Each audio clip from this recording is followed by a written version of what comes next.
तेबे विकास सुनिश्चित करिबा बजेट आज संसद में साधारण बजेट उपस्थापन पर यह कहते प्रधानमंत्री नरेंद्र मोदी ए बजेट देशर विकास सुनिश्चित करिबो। साधारणतः सरकार राजकोष भरिबा कथा चिंता करिथांते किंतु एथर बजेट रे नागरिकों पॉकेट को गुरुत्व मिलछि। बजेट देशर साधारण नागरिकों संचय वृद्धि करिबो। संचय वृद्धि सह विकास रे सामिल होई परिबो। परमाणु शक्ति उत्पादन रे प्राइवेट सेक्टर सामिल ऐतिहासिक निष्पत्ति ग्रामीण अर्थनीतिर प्रमुख विकास करिबो ए बजेट। समस्त आय वर्गर लोकंकु बजेट फायदा देबो। विशेषकर मध्यवित्त कर्मजीवी चाकरियां लाभ मिलिबो। यह ऐतिहासिक और लोकंक बजेट बोली कहबा सह समस्तंकु बधाई दीचंती पीएम। आज भारत की विकास यात्रा का एक महत्वपूर्ण पड़ाव है। ये 140 करोड़ भारतीयों की आकांक्षाओं का बजट है। ये हर भारतीय के सपनों को पूरा करने वाला बजट है। हमने कई सेक्टर्स युवाओं के लिए खोल दिए हैं। सामान्य नागरिक विकसित भारत के मिशन को ड्राइव करने वाला है। ये बजट एक फोर्स मल्टीप्लायर है। ये बजट सेविंग्स को बढ़ाएगा, इन्वेस्टमेंट को बढ़ाएगा, कंजम्पशन को बढ़ाएगा और ग्रोथ को भी तेजी से बढ़ाएगा। मैं वित्त मंत्री निर्मला सीतारमण जी और उनकी पूरी टीम को इस जनता जनार्दन का बजट, पीपल्स का बजट, इसलिए बहुत बहुत बधाई देता हूं। साथियों, आमतौर पर बजट का फोकस इस बात पर रहता है कि सरकार का खजाना कैसे भरेगा,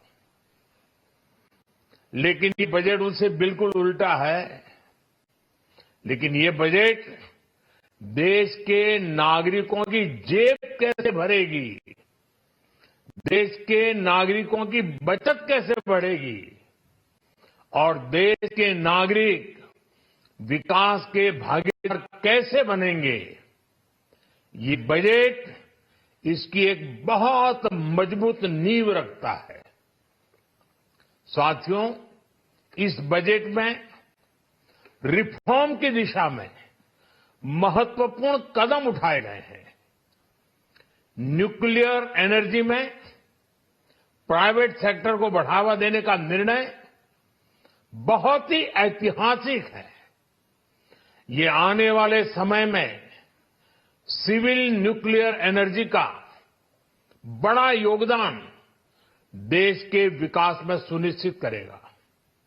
बजट में रोजगार के सभी क्षेत्रों को हर प्रकार से प्राथमिकता दी गई है। लेकिन मैं दो चीजों पर ध्यान आकर्षित करना चाहूंगा। उन रिफॉर्म्स की मैं चर्चा करना चाहूंगा जो आने वाले समय में बहुत बड़ा परिवर्तन लाने वाले हैं।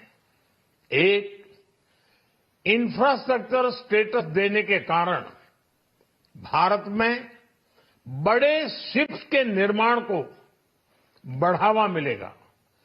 आत्मनिर्भर भारत अभियान को गति मिलेगी और हम सब जानते हैं कि शिप बिल्डिंग ये सर्वाधिक रोजगार देने वाला क्षेत्र है। उसी प्रकार से देश में टूरिज्म के लिए बहुत संभावना है। महत्वपूर्ण 50 टूरिस्ट डेस्टिनेशन, वहां पर जो होटल्स बनाएंगे, उस होटल को पहली बार इंफ्रास्ट्रक्चर के दायरे में लाकर टूरिज्म पर बहुत बल दिया है। इससे हॉस्पिटैलिटी सेक्टर को, जो रोजगार का बहुत बड़ा क्षेत्र है, और टूरिज्म जो रोजगार का सबसे बड़ा क्षेत्र है, एक प्रकार से चारों तरफ रोजगार के अवसर पैदा करने वाला एक क्षेत्र को ऊर्जा देने वाला काम करेगा। आज देश विकास भी विरासत भी इस मंत्र को लेकर चल रहा है। इस बजट में भी इसके लिए भी बहुत महत्वपूर्ण और ठोस कदम उठाए गए हैं।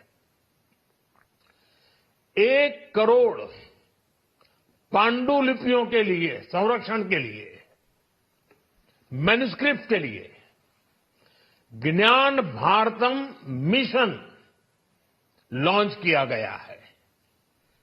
साथ ही भारतीय ज्ञान परंपरा से प्रेरित एक नेशनल डिजिटल रिपोजिटरी बनाई जाएगी। यानी टेक्नोलॉजी का भरपूर उपयोग किया जाएगा और हमारा जो परंपरागत ज्ञान है उसमें से अमृत निचोड़ने का भी काम होगा। साथियों, बजट में किसानों के लिए जो घोषणा हुई है वो कृषि क्षेत्र और समूची ग्रामीण अर्थव्यवस्था में नई क्रांति का आधार बनेगी। पीएम धन धान्य कृषि योजना के तहत 100 जिलों में सिंचाई और इंफ्रास्ट्रक्चर का डेवलपमेंट होगा। किसान क्रेडिट कार्ड की लिमिट 5 लाख तक होने से उन्हें ज्यादा मदद मिलेगी। साथियों, अब इस बजट में 12 लाख रुपए तक की आय को टैक्स से मुक्त कर दिया गया है। सभी आय वर्ग के लोगों के लिए टैक्स में भी कमी की गई है। इसका बहुत बड़ा फायदा हमारे मिडिल क्लास को, नौकरी पेशे करने वाले जिनकी आय बंधी हुई है ऐसे लोगों को, मिडिल क्लास को इससे बहुत बड़ा लाभ होने वाला है। उसी प्रकार से जो नए नए प्रोफेशन में आए हैं, जिनको नए नए जॉब मिले हैं, इनकम टैक्स की ये मुक्ति उनके लिए एक बहुत बड़ा अवसर बन जाएगी। बजेट पर प्रधानमंत्री नरेंद्र मोदी ये संबोधन आपण माने शुणुथिले। बड़ उत्साह समस्त भितर भरी रही। ऐतिहासिक बजेट लोकंकर बजेट बोली कहते प्रधानमंत्री नरेंद्र मोदी।